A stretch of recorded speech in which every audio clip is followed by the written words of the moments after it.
साथियों नमस्कार। मेरा नाम बी एस शेखावत है और मैं अजमेर शहर का रहने वाला हूँ राजस्थान में, और मैं एक गवर्नमेंट रिटायर्ड ऑफिसर हूँ। आज इसी वक्त मैं रोज टाइम्स ऑफ इंडिया अखबार की कटिंग में से दी स्पीकिंग ट्री कॉलम का मैं एक आर्टिकल आपके सामने लेके आता हूँ, जो कि एक आध्यात्मिक आर्टिकल होता है, जो किसी न किसी तरह से हमारे वेदांत और गॉड प्रकृति से जुड़ा हुआ होता है। इसकी एक छोटी सी कहानी होती है जो मैं आपके सामने लेके आता हूँ। ये कहानियाँ डेफिनेटली हमारी किसी पुराण या उपनिषदों से जुड़ी हुई होती हैं और किसी महान लेखक के द्वारा ये लिखी हुई कहानियाँ होती हैं, जिनको हम पढ़ के सुनाते हैं, रीडिंग करते हैं। और मैं इसका इंग्लिश टू हिंदी ट्रांसलेट करके आप लोगों को सबको बिल्कुल सिंपल भाषा में वर्ड टू वर्ड एक्सप्लेन करता हूं, और इनके हार्ड वर्ड को मैं अलग से लिख देता हूं। तो आज की कहानी है, इसका शीर्षक है empty nothingness called space is energy dense. Empty nothingness का मतलब होता है खालीपन, बिल्कुल खाली। कॉल्ड स्पेस, जिसको स्पेस कहते हैं हम, इज एनर्जी डेंस। डेंस का मतलब होता है भरा हुआ, गाढ़ा, वो एनर्जी से भरा हुआ है। अब ये हमारा आसमान स्पेस एनर्जी से कैसे भरा हुआ है, इसके बारे में थोड़ी सी हम चर्चा करेंगे कि हमारा ब्रह्मांड एनर्जी से कैसे भरा हुआ है। ये गॉड के द्वारा एनर्जी भरी हुई है। इस लेख को लिखने वाले हैं अजय कुमार एस प्रासु। अब अजय कुमार एस प्रासु कौन है, मैं इनका थोड़ा सा इंट्रोडक्शन आपको दे देता हूं। ये एक MBA विद्यार्थी हैं जो कृष्णा यूनिवर्सिटी मच्छीपट्टनम आंध्र प्रदेश में है। इन्होंने MBA के स्टूडेंट हैं। MBA की स्टडी के दौरान ये लेख लिखा है और इसको सभी ने बहुत अप्रिशिएट किया है, और इसीलिए ये लेख इस तरह का अखबार में आता है। अब ये लेख क्या है मैं आपको बता रहा हूँ। इसको मैंने थोड़ा सा सिंपल भाषा में वर्ड टू वर्ड एक्सप्लेन करके माइक्रोसॉफ्ट वर्ड में कॉपी पेस्ट करके हार्ड वर्ड्स को अलग लिख दिया है, ताकि समझने में आसानी हो जाए। प्लस सब्जेक्ट वर्ड को पकड़ करके हम सेंटेंस को पढ़ना सीख रहे हैं। इससे हमारी अंग्रेजी भी बहुत आसान हो जाती है और हमारे को कहानी भी समझ में आती है। एम्प्टी नथिंगनेस कॉल्ड स्पेस, जिसको स्पेस कहते हैं, इज एनर्जी डेंस, वो एनर्जी से भरा हुआ है। ये किस तरह से एनर्जी से भरा हुआ है, इसका हम लेख करते हैं। अजय कुमार एस पारसू लिखते हैं, क्या लिखते हैं देखो। डेफिनेटली ये बात है कि ये साइंस और आध्यात्मिक दोनों आपस में जुड़ करके कोई एक रहस्यमय घटना है, इसको हम डिस्कस करते हैं। साइंटिफिक रिसर्च, वैज्ञानिकों की रिसर्च सजेस्ट कहती है that the vacuum that permits, vacuum का मतलब होता है खालीपन को वैक्यूम ही कहते हैं, जो एम्प्टीनेस। दैट परमिट्स का मतलब होता है रिसना, जैसे छत में से पानी रिसता है, that is called permeates a major portion of the universe. इसी ब्रह्मांड का मैक्सिमम पोर्शन वैक्यूम है, खाली है। इज मोर एनर्जी डेंस, और इसके अंदर ताकत भरी हुई है। और ताकत कैसे भरी हुई है ये समझते हैं। देन दी विजिबल मैटर्स, विजिबल मैटर्स वो है जिसको हम देख सकते हैं, या जो मैटर हमारे काम आते हैं, जगत का माल, उससे ये ज्यादा डेंस है, एनर्जी ज्यादा है उसमें। It is not really empty, ये है स्पेस, खाली नहीं है। तो क्या है इसके अंदर।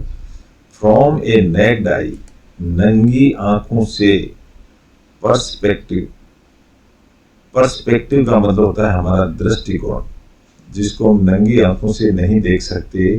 द एम्प्टी स्पेस, जो खाली स्पेस है, कंटेन्स नथिंग, इसमें कुछ भी नहीं है, इस ब्रह्मांड में कुछ भी नहीं। फ्रॉम द यूजुअल मीनिंग, फिर भी इसका मीनिंग यह है that we attribute to the word nothing, लेकिन फिर भी हम इसको कुछ भी नहीं है नथिंग कहते हैं। वी कैन से, हम कह सकते हैं, it doesn't contain anything with in itself, कि इस स्पेस में कुछ भी नहीं है, ये कह सकते हैं। But then how can nothing be denser, ऐसा कैसे हो सकता है कि ये बिल्कुल खाली है, इसमें कोई एनर्जी कहां से आएगी। देन समथिंग, तो फिर इसको आगे व्याख्यान किया है, that is where we will have to dig deeper into our selves, जब हम अपने और गहराई में उतरते हैं, and consider our own body, और जब हम बहुत गहराई में उतरते हैं हमारी बॉडी को कंसीडर करते हैं, as the microscopic aspect of the vast universe, इसी तरह से ये ब्रह्मांड है बॉडी की तरह। कंसीडर द फैक्ट, सच मानते हुए, that the human brain consumes more oxygen, जैसे हमारा ब्रेन है ये ऑक्सीजन ज्यादा लेता है, एंड देयरफॉर, इसीलिए, मोर एनर्जी, इसलिए इसमें सबसे ज्यादा ताकत है, than any other organ in our body, हमारी बॉडी की किसी भी पार्ट से ज्यादा ताकत है दिमाग में। इट कंज्यूम्स, यह लेता है 20% ऑफ टोटल एनर्जी, टोटल शरीर की एनर्जी का 20% एनर्जी तो हमारा हेड ले लेता है, brain. That an average human body requires from A necked I perspective, अगर हम आंखों से देखें तो दिस माइट सीम्स इलॉजिकल, लेकिन अगर इसको आंखों से देखें तो ये कोई लॉजिक समझ में ही नहीं आएगा। इलॉजिकल का मतलब होता है no logic. How can an organ which does not really do any physical और visible work consume so much energy, ये एक क्वेश्चन पैदा होता है कि ये दिमाग जो दिखता भी नहीं है, जो सोचता है ना, वो दिमाग दिखता भी नहीं है, सबसे ज्यादा एनर्जी कंज्यूम कैसे करता है। व्हेन अदर, जबकि दूसरे ऑर्गन जैसे हाथ, पांव, लेग, आंख, कान, other organs do all the strenuous physical, do का मतलब करते हैं, ऑल स्ट्रेनियस का मतलब होता है बहुत मेहनत, कड़ी मेहनत करते हैं, एंड विजिबल, और दिखते भी हैं, और उनका काम करा हुआ भी दिखता है। वेल, अच्छा, it turns out, turn out का मतलब यहां होता है ये निकल करके आना, इसका रिजल्ट निकल करके आया। It turns out the visible brain, the visible brain, जो दिमाग दिखने वाला है, इंडीड, वास्तव में, does a lot of invisible work, जो दिमाग दिख रहा है वो करता है इनविजिबल वर्क, वो इतना काम करता है कि वो दिखता नहीं है। इनविजिबल यानी नहीं दिखना, विजिबल यानी दिखना। इट अनेबल्स, ये सक्षम है, एन इनविजिबल थॉट्स, ये सोच सकता है। इट स्प्राउट, स्प्राउट का मतलब होता है जब कोई पौधा उगता है तो जमीन में से स्प्राउट होता है, फूट करके निकलता है, that is called sprout.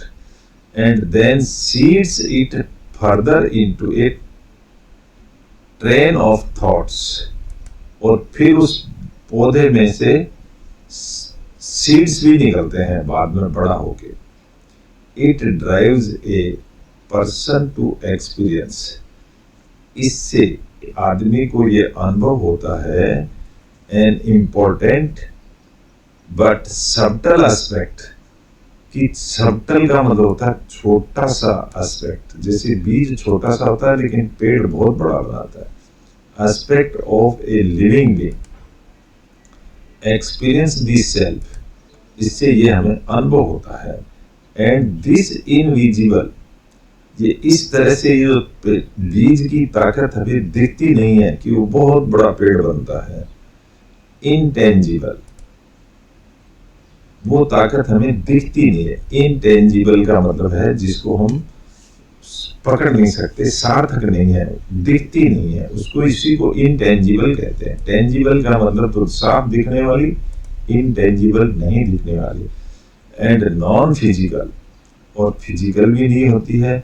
Supra consciousness, supra conscious, super यानी होता है बहुत बड़ा, सुप्रा का मतलब होता है पूर्व वाला, पहले वाले कॉन्शियसनेस, यानी ये कॉन्शियसनेस चलती ही रहती है। Is the supreme commander of all the organs and therefore of the physical moments of A pumping heart. ये सब पंपिंग हार्ट की वजह से होता है, धीरे धीरे बॉडी बढ़ती रहती है। ब्रीथिंग लंग्स, हमारे लंग्स हैं वो सांस लेते रहते हैं। एंड फिल्टरिंग किडनी, जो किडनी है हमारी, ये भोजन की नली को साफ करती रहती है आगे। The physical and visible moments, जो फिजिकल दिखते हैं वो moments of these organs are simply due to the commands issued by the thoughts arising in the brain। ये हमारे दिमाग में जो ब्रेन की सोच होती है उसके अनुसार ये हाथ पांव काम करते हैं, लेकिन सोच हमें दिखती नहीं है, हाथ पांव दिखते हैं। Then can we conclude, क्या हम इसका निष्कर्ष निकाल सकते हैं that generating and sustaining this invisible life force, ये जो ताकत है जो दिखती नहीं है, is the reason for a brain to contain within it। अब ये जो ताकत है वो ब्रेन के अंदर ही होती है, सोचने की ताकत। and also consumes, और लेती है so much more energy, इसलिए ये बहुत ज्यादा एनर्जी लेती है। दिमाग हमारी बहुत एनर्जी लेता है, इसी को डेंस एनर्जी भी कहते हैं। ए सेंचुरी अगो, सेंचुरी यानी 100 years ago, Einstein gave us the equation. Einstein वैज्ञानिक ने एक इक्वेशन दिया था, energy is equivalent to mass E equal to mc square। His theory of relativity, ये इसकी थ्योरी ऑफ रिलेटिविटी यानी एक दूसरे से जुड़ी हुई हैं ये चीजें, अभी थोड़ा सा आगे आएगा। नाउ एक्स्ट्रापोलेटिंग, एक्स्ट्रापोलेटिंग का मतलब बाहरी दृश्य, this idea to the universe, doesn't this then indicate that the universe, now extrapolating this idea to the universe, ये संसार का तरीका है। doesn't this then indicate that the universe, जो कि दिखता नहीं है लेकिन ये यूनिवर्स का तरीका है। as a whole, पूरे को देखा जाए तो इज इट्स बॉडी, ये एक तरह से ब्रह्मांड, पूरी हमारी जैसे बॉडी है ऐसे ये ब्रह्मांड भी एक बॉडी है। एंड द विजिबल प्लेनेट, और ये एक विजिबल प्लेनेट कह सकते हो इसको, एक ही मान लें, जिसके अंदर stars comets are its organs, ये इसके ऑर्गन्स हैं।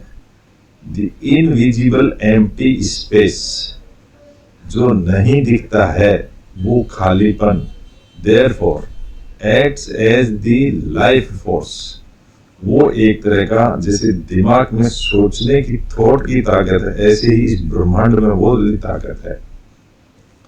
that generates and sustains, जो जनरेट उत्पन्न भी करती है और बनाए रखती है the visible action of these entities, वो चांद, सूरज, पृथ्वी, इनकी एंटिटीज का मोशन, इमोशन, एक्टिविटी को बनाए रखता है, ये हमारा ब्रह्मांड है। And that is precisely, precisely का मतलब संक्षिप्त रूप में, the reason why this empty nothingness called space, इसलिए इसको स्पेस कहते हैं, is much more energy dense, इसमें बहुत बड़ी ताकत है, देन दी विजिबल यूनिवर्स, जो दिख रहा है उससे ज्यादा ताकत इस ब्रह्मांड के खालीपन में है। इट सीम्स, यह लगता है, nothing indeed contains something in it, लेकिन इसके अंदर बहुत कुछ है। Now one last puzzle piece, puzzle piece का मतलब होता है पजल यानी जटिल, पीस यानी टुकड़ा। एक समस्या जो है, जटिल piece needs to be aligned, लेकिन इन सब को अलाइन मतलब एक दूसरे से जुड़े हुए रहने की जरूरत है, एट ए ग्रॉस लेवल, बहुत बड़े लेवल पर। द फिजिकल ह्यूमन ब्रेन, जो आदमी का ब्रेन है, सिट्स यानी बैठ जाता है, फर्मली इन ए वेल डिफाइंड स्पेस, फर्मली, दिमाग कहां पर है, बैठा हुआ है, फर्मली यानी मजबूती से, ये एडवर्ब है, इन ए वेल डिफाइंड स्पेस, एक पर्टिकुलर जगह पर दिमाग बैठा हुआ है, कहां बैठा हुआ है अभी बताएंगे, इनसाइड द स्कल, स्कल यानी खोपड़ी के अंदर दिमाग सुरक्षित रहता है। देन तब जाकर how does this simile pan out to universe scale, तब जाकर के ये स्माइली है, ये पैन आउट का मतलब होता है रिजल्ट निकल, सफल होना, पैन यानी कढ़ाई बोलते हैं, और पैन आउट का मतलब कढ़ाई में कोई भी चीज है तो वो सफल होगी, मिठाई बन गई, to universe scale. It does, इसका मतलब हुआ, if we realize that this empty space, the void यानी जिसको शून्य कहते हैं, एम्प्टी स्पेस को शून्य भी कह सकते हैं, डिक्टेट्स बताता है, how planet move around each other, कैसे ये सारे प्लेनेट, सूरज, चांद एक दूसरे के अराउंड कैसे चलते हैं, और टूवर्ड्स और अवे फ्रॉम वन अनदर, एक दूसरे की तरफ या एक दूसरे से दूर कैसे भागते हैं, ये हमारे ब्रह्मांड की ताकत है। जैसे हमारे दिमाग की ताकत से हमारा शरीर चलता है, दिमाग की सोच दिखती नहीं है, इसी तरह से ब्रह्मांड की ताकत भी दिखती नहीं है। वाया कर्व्ड स्पेस टाइम, ये जो स्पेस टाइम है ये कर्व्ड में है, एंड ग्रेविटेशनल वेव्स, ग्रेविटेशनल का मतलब एक दूसरे को खींचती है उसको ग्रेविटेशन फोर्स कहते हैं, और वेव यानी तरंग, इस तरह की तरंगें होती हैं। नाउ आइंस्टीन्स जनरली थ्योरी, आइंस्टीन वैज्ञानिक की थ्योरी क्या है, of relativity does not seems to general any more, जहां पर आइंस्टीन की थ्योरी क्लियर कट जवाब नहीं दे पाती है, क्योंकि ब्रह्मांड को समझना आसान काम नहीं है। कंटिन्यूइंग दिस थॉट थ्रेड, इस तरह से सोचते हुए, इनटू इट्स फाइनलिटी, आखिर में, वी कैन से, हम कह सकते हैं, that this vast blank space, ये एक बहुत बड़ा खालीपन, सीमिंगली लगता है, इनविजिबल दिखता नहीं है, एंड अपेरेंटली लाइफलेस, ऐसा लगता है कि ये लाइफलेस, इसकी कोई सीमा नहीं है, अनंत है। इज परमिटेड, परमिटेड का मतलब होता है रिश्ना, is permitted in its entirety by an intelligent, ये किसी एक दिमाग से चल रहा है, लेकिन उस दिमाग का हमारे को पता नहीं है। अवेयर एंड डायनेमिक, किसी होशियार भी है एंड डायनेमिक चालू भी है, बट इनविजिबल लेकिन दिखता नहीं है, एंटिटी विच कंट्रोल्स एवरीथिंग, जिसने सबको कंट्रोल करा हुआ है, on A macroscopic universal scale. Macro का मतलब होता है बड़ा, माइक्रो यानी छोटा और मैक्रो यानी बड़ा। इस बहुत बड़े ब्रह्मांड को, यूनिवर्स के स्केल को ये कैसे चल रहा है और उसका दिमाग किसके पास है, कोई पता नहीं है। एन एटर्नल ऑब्जर्वर, एटर्नल का मतलब होता है अनंत, ऑब्जर्वर ये है एज पोस्टुलेटेड। पोस्टुलेटेड का मतलब होता है कि अपने दिमाग में स्वयं सिद्धि फिट कर लेना by quantum physics, quantum physics science के द्वारा, and an even extant Brahma,